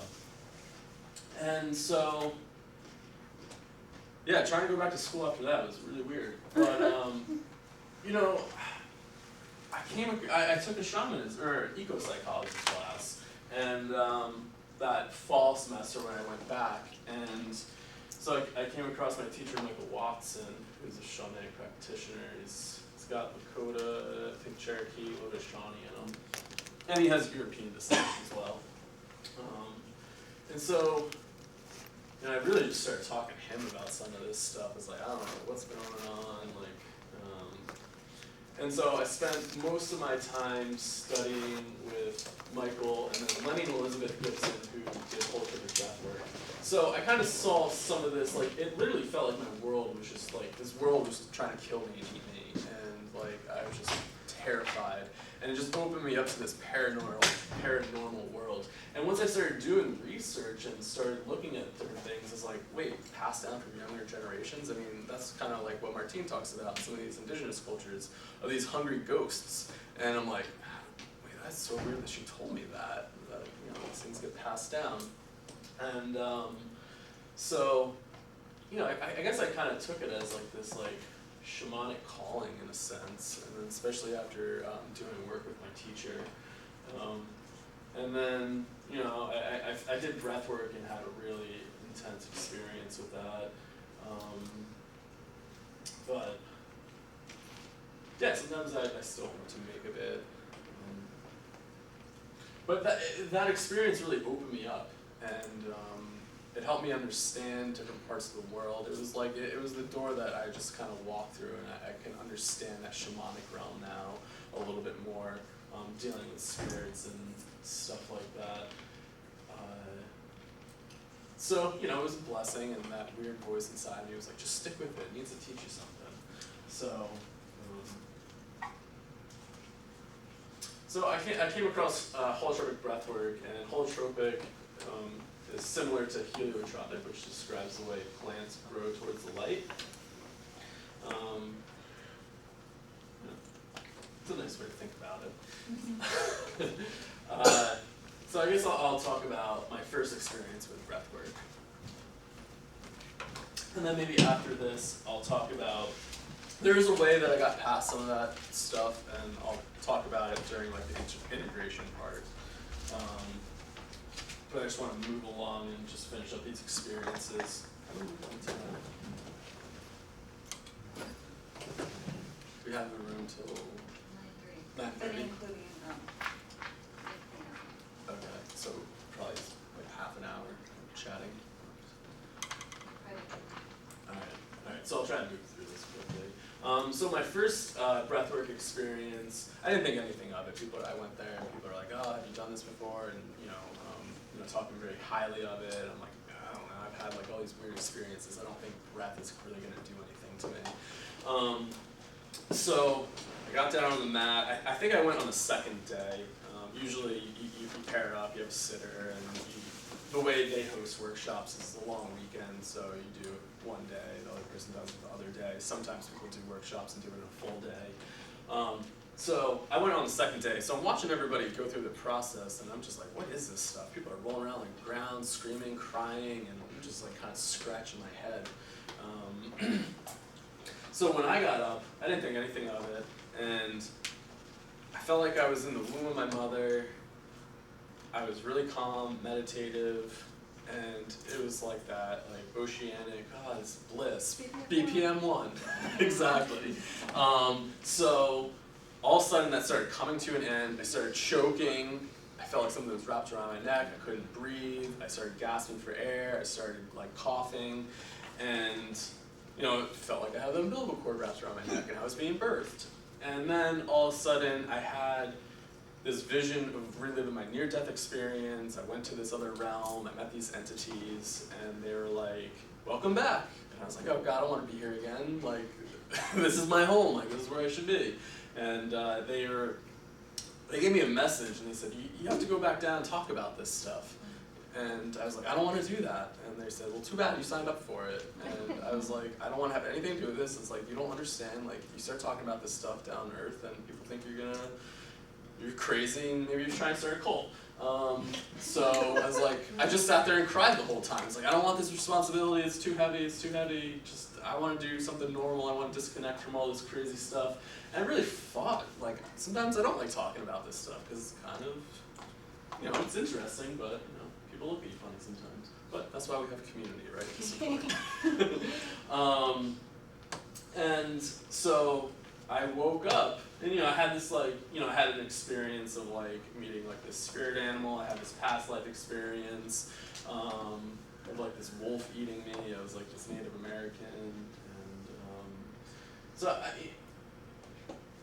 just a wide range of experiences. And, like, what was really weird after I relived this near-death experience during the breath work, I shot up and did the whole shaking thing again. Like, it was so key. It was really interesting.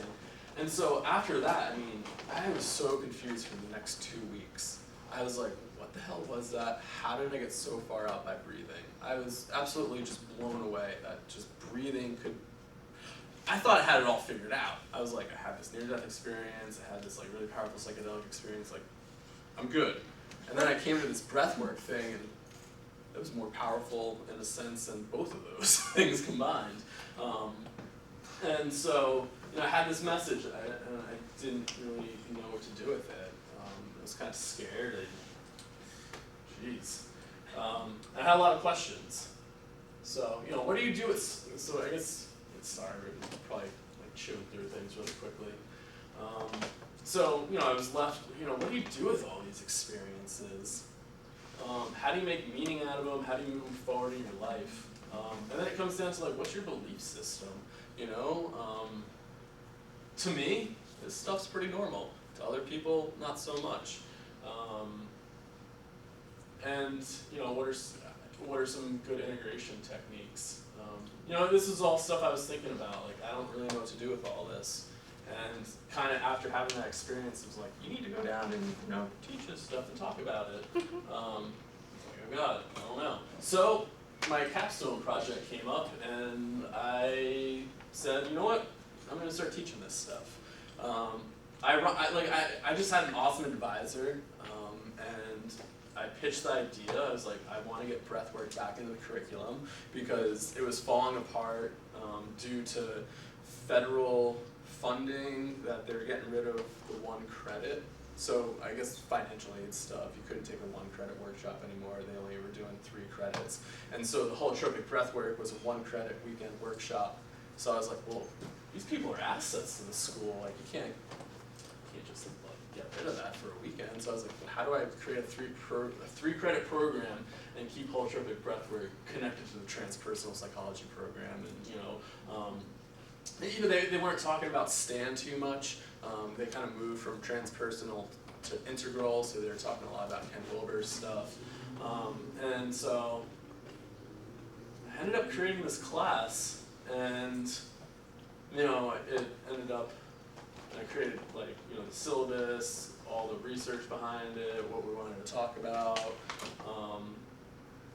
And my teacher, I think Elizabeth, was saying, she's like, don't you think this is ironic to your first, because I wasn't thinking about it, she's like, you're doing your first breathwork session, you know, like, you're teaching this stuff. And I scratched my head, I was like, oh yeah, I wasn't even aware of it. So I thought that was kind of interesting. So that's one way I integrated it. I took all these experiences, and I turned it into a program, and it was a 3 credit class. We talked about Stan's theories. Elizabeth got him to Skype in, which is cool for like question and answers. And we took our students down to do breathwork for a weekend, which was really cool. Because I mean, how do you talk about extraordinary experiences without without an experiential component to it? I mean, people just look at you funny, like BPM2, you know, it just doesn't make any sense. The birth matrices, what? So some of my personal integration techniques, you know, I started doing like the shamanic stuff with Michael, did some Reiki, I did a bunch of acupuncture. Breathwork has been really important to me. That's been a huge integration tool to just process stuff in my body. I always say, like, if I don't do it for a while, I start acting kind of weird. So I just need to like get get that out. It's just a very cathartic release for me. But you know, drumming works just as well. You know, these are just my techniques. Everybody has their own belief system, their own story, and you know, you do what's right for you. Recently, I've been finding astrology really helpful. Some of the stuff that has popped up is just blowing my mind. And it's helping me just like, it's a nice map. It's just helping me to navigate what's going on. Like right now, like, you know, it's really interesting. I'm starting to have like some sort of like this crisis thing emerge, and you know, looking at it, it's like, okay, Saturn's starting to return, like my world's starting to get constricted, and ironically my Saturn's in my 4th house, and you know, obviously that has to do with all this family stuff, and that's what I'm getting stressed out about. It was like home and this and that. I'm like, the BPM2, the walls are closing in, I don't know what to do. But knowing that is kind of be like, it's a process, it's gonna pass by. Just stick with it, express it, and figure out how to work with it. And you know, that's what Groff's, his transpersonal perinatal domains have been crucial. Just sticking with the process, expressing it, not becoming like fearful of it, going in and just trying to get it out, and just thinking of it in terms of this birth matrix is like, okay, yeah, the walls are closing in, but hey, the cervix is going to open and I'm going to pass through it eventually. So just that type of stuff has been really helpful. I'll go back to that integration piece for the paranormal stuff. So after a week after that thing kind of came down and suffocated me, I like to work with dreams a lot. Dreams is a huge integration tool for me. My dream world is very active. I can sit here and tell you a million different crazy dreams that I've had, but I guess we don't have time for that. And but this thing came down on me a week later, and it always happened at 2:30 in the morning. Like I'd always check my watch, and it was always at 2:30. And so the second time this thing came down on me, I screamed. I was like, "What the hell do you want from me?" And then all of a sudden, I opened up into this new dreamscape, and I was standing in the middle of the jungle, and there was a medicine man standing next to me. This big guy, and then there was this scrawny little medicine man sitting around this fire, really bony. He had like a needle pierced through his nose, and he was doing all this magic around this fire. And I said, "Who is that guy over there?" He's like, "Oh, he's the one sending you these spirits and sending you this negative energy. It's because your connection with the woman. You have to disconnect from it." And so I woke up, and that's what I did, and everything kind of started drifting away. So, and I told a teacher that I worked with dreams about that. He's like, "That's really interesting. You knew how to interact with that." And he told me about this like culture, maybe in Asia, where they do that, where you like, instead of getting really fearful of the dream, you go, "Hey, what do you want? You know, like tell me what you're trying to show me." And he's like, "That's just interesting that you have the instinct to do so." And then the most important thing of my integration process is sharing it with the right audience, knowing who you're telling this stuff to. I've kind of just been kind of loose with it because I think my trickster mentality at this point is just like, I don't know. But you know, before it really hurt to be rejected a whole lot and to be talked down upon, and that's not really what's happening. So you know, if things come up for you ever, pick your people wisely. You know, really think about who you want to share this stuff with. I mean, even when I do breath work, I mean that's like one thing that we say, like when I do workshops, you know, be really careful on who you talk about your experience with, because somebody can really like, you know, play it down. It's gonna be really painful because you just open yourself up very raw, and you know, it's not fun. So here's my birth chart. So I've just recently been getting into astrology. In the past like few months, my friend gave me this book, and I was reading the book, and what really caught it was like, there's a sentence that said, you know, check when you're reading this book. Most people get into astrology around when their Saturn starts returning around like 28, 20, and I'm like, that's so weird. So I got really into it all of a sudden, and so I just had my chart read about like a month ago in October, and so maybe I'll go to this next one. So the woman, the astrologer, asked me, you know, I'm really curious to see what was going on in your chart around that time you had your accident. And she's like, well, that's really interesting. She's like, I knew it. You know, something's big there. So I guess my Pluto started transiting Uranus over there. So, you know, Pluto being like this Death. planet of death, Uranus being this planet of like electricity and transformation and that bright white light of flash of instant transformation. You know, near-death experience, bright light. So, I mean, that's really interesting. But it's also really interesting, too, that I have all these planets up here in the 12th house. You know, she was like, that's probably exactly why you are so interested in this non-ordinary realm. You know, because the 12th house being like taboo, unconscious, secret, and also your service as well, right?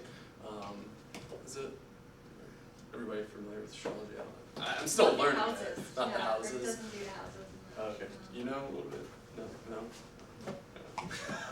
But so yeah, I have all this like energy in this like 12th house, which is, you know, she was explaining it that you know, it's probably why you're into what you're into and what happened, and yeah, Well, it's just it's in Leo too, which is about like creative expression and expression of that sort of spiritual domain. So Yeah. that makes sense. yeah. And then it was really funny too. She's like, you got like Jupiter up or something going on. I guess the Jupiter in the 9th house or the 8th house, something in one of those houses. Yeah, I'm still learning a lot too. So she's like, yeah, I don't know, you'll probably be traveling a lot, talking. I was like, well, that's really interesting. Like going out to do all this stuff. She's like, you're living your chart very well. I was like, okay, cool. So it's been cool in the past couple months to explore this, and obviously, you know, not everybody is going to resonate with it, but it's just something that I've just been kind of using as a cool little map to help explain some things that's been going on, and maybe just get a little bit of validation with. Are you familiar with Rick Tarnas's work? A little bit, yeah, Okay. but I haven't read any of his books. Okay. It's on my list. He and Stan used to co-teach. I don't know if he's They're still doing doing- it. Yeah. Spiritual Psyche and Cosmos. Yeah, Psyche and Cosmos, yeah. Cosmos and Psyche. Or the book is The book is Cosmos Cosmos and Psyche, and and Psyche, yeah. And that's like what also kind of turned me on, was like, you know, doing a bunch of breath work, and, you know, my teacher always saying, you know, Stan got really into astrology and is like really convinced Through that, you know, through Rick. And, Edison, yeah. yeah, and like how, you know, the planetary alignment could predict holotropic states of consciousness during breathwork experiences. I'm like, wow, okay, maybe I'll look into it. It's a useful tool. Useful tool. You know, not a tool for everybody, but it's a useful tool, you know. And then I was just gonna get in and talk about what I do, but you know, we're hitting time. So treatment options. Like, are there any treatment places to work with spiritual emergencies and extraordinary experiences? There's definitely some cool peer respite groups throughout the country. I don't know too much about them, but I know Western Mass has some cool stuff going on. But not really. We don't really have too much treatment, like, you know, for that. So, I worked for Soteria Vermont. It was based off of a research project that happened here in the Bay Area, I think in the 70s. It was based off of Laura Mosher, but there's a bunch of other houses that were going on around the same time. John Ware Perry's Diabasis and I Ward and a few other ones. I have this quote. I was looking, so it's an alternative for people experiencing first break or early episode psychosis. It's 24/7 staff, supervision. You know, we use a peer support model. We're not doing counseling. We're not therapists. We're trying to get people that have been through experiences and staff the house with it, so we can compassionately be there with people. We try to practice being with individuals, and we're not trying to define an individual's experience. So we're not saying that everybody that's coming through the house who's having, we're not even defining it as a spiritual emergency. Like, we're kind of leaving it up to them to define it. you know, because not everybody has that belief system that they're going through a spiritual emergency. So we're just trying to kind of leave it open. And, you know, we're trying to provide the option, the power for the individual to create their own plan to wellness, which is kind of cool. And the cool thing about this is, so it was a blessing in disguise, kind of. Hurricane Irene hit the East Coast, destroyed the state hospital in Vermont, wiped it out, flooded. And so they put an act, it was like Act 270 something, to put more, to create more community health centers. And so when they did that, I think somebody dug up this old research from Soteria and pitched it to the Department of Mental Health. So they wanted these smaller little places. And so Soteria is fully funded by the Department of Mental Health. People don't need insurance to come there. We have 5 beds. I think at some point we're probably going to do a sliding scale. I mean, it's pretty amazing. And I have this quote. It's a pretty long quote, but maybe I'll shorten it. And I started, we don't have like any means of like, you know, we do this, we do that to help people. But, you know, we all bring our own special traits in. And so sometimes, you know, I'll do drumming, I'll lead, like I just led a dream workshop the other day with some drumming, and I have been trying to do breath work with people, but, you know, I'm also really cautious about the space and making sure I have the right resources. And so, you know, I just did a little session, you know, like a 45-minute session as like a little intro a couple weeks ago. And so that's kind of getting me geared up of like, oh, maybe I can get this to work at the house. And, you know, we're really open to do different things, which is really kind of cool. And so, but so. Cut, you mentioned with the 5 beds, at any moment, like on a typical day, how many staff are there to support the 5? We have 2 residential staff, and we work 12-hour shifts, and then a house manager is usually at the house, and then, so it's usually like a day and then the overnight. So it's usually 2 staff plus like maybe some people from like the admin or the house manager and stuff. So it could be 2 people, and then it could be like maybe 4 people at the house. 5 people. We have 2 psychiatrists on board that are contracted with us. We had a naturopath, but we don't have her anymore. Something happened, I think, in her life. And then, but I think we might be moving away from the 2 psychiatrists. We might get a nurse practitioner with a psychiatrist. So, you know, we're flexible. It just opened. We just opened in April, so this is all new, which is really exciting. And it's So really 2 of you kind of keep an eye on the 5, and then you have people you can call in for backup if you need. Yeah, in a sense, and it's just like, you know, we're there to just kind of be at the house, and we're really trying to get like the residents to kind of be part of the, we're trying to create a community. So in a sense, like we're not really, I mean, it's our job to enforce policy and stuff like that, but I mean, I really hope like the residents get involved, and it's cool, like I've seen the residents get involved with each other, and that is so therapeutic. To watch them actually come together and help each other. Not, I mean, because there is that kind of like, you're paid staff, you know. But to watch them to like come together and help each other out, I mean, that is so great to watch. But so I started doing this breath works. Like I'm really interested in seeing how breath work could help out. So I started digging into one of Stan's books.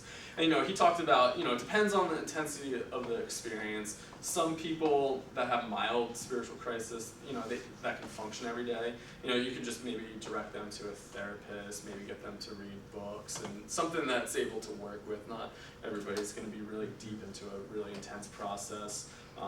And then he was talking about, you know, if the process is more active, maybe try the breathing, kind of similar to breath work, but maybe not like a full long, like 3-hour session.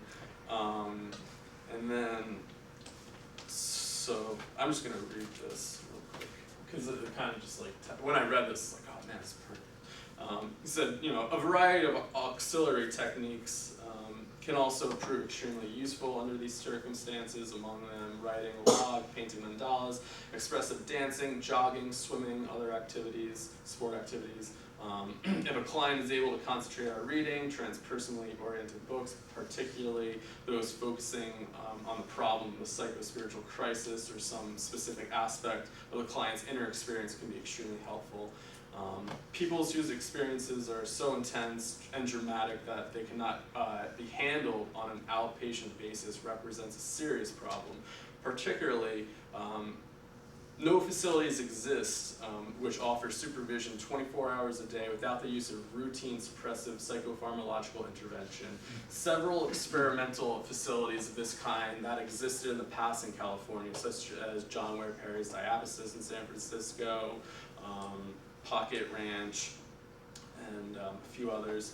The main reason for the lack of their long-term success was not a lack of interest or need of such facilities, nor a lack of success with clients, but the fact that insurance companies refuse to pay for alternative therapy that had not been officially sanctioned, and the individuals experiencing spiritual emergencies are almost never in the situation to be able to finance their own treatments themselves. Solving the problem of financing such alternative centers is a necessary prerequisite for effective therapy for intense spiritual crises in the future.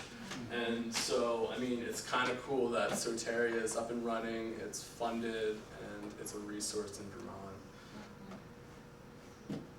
Can I ask a question? Yeah.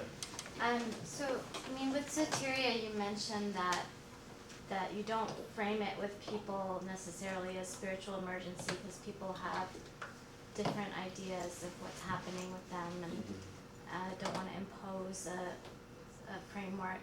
But I'm wondering, and you probably do, if you have kind of arc of life conversations with people, because with your work, it's these non-ordinary states, these symbols, these visions, these entities have affected your arc of life, and they've led to life's work. And for me too, I've had symbols back in 2004, back in 2008. Some of them I haven't figured out yet, but some of them are really translating. They're from non-ordinary states, are translating into my life's work. So I'm wondering, because I really believe in spiritual emergency as a process for people who go through it as transformative, in my opinion. And I'm wondering if you, not during the really intense periods, but maybe if you have conversations with people about, well, this is my experience, or this is my idea of how these states impact me later, 10 years down the road, or just having these kinds of conversations. Yeah, I always try and bring my own experience into it. I always try and offer that. Yeah, that's something, but I've also kind of met up where I'm not going to impose my beliefs onto somebody, and if they're not interested in hearing it, I'm not going to tell them. I want to meet them halfway.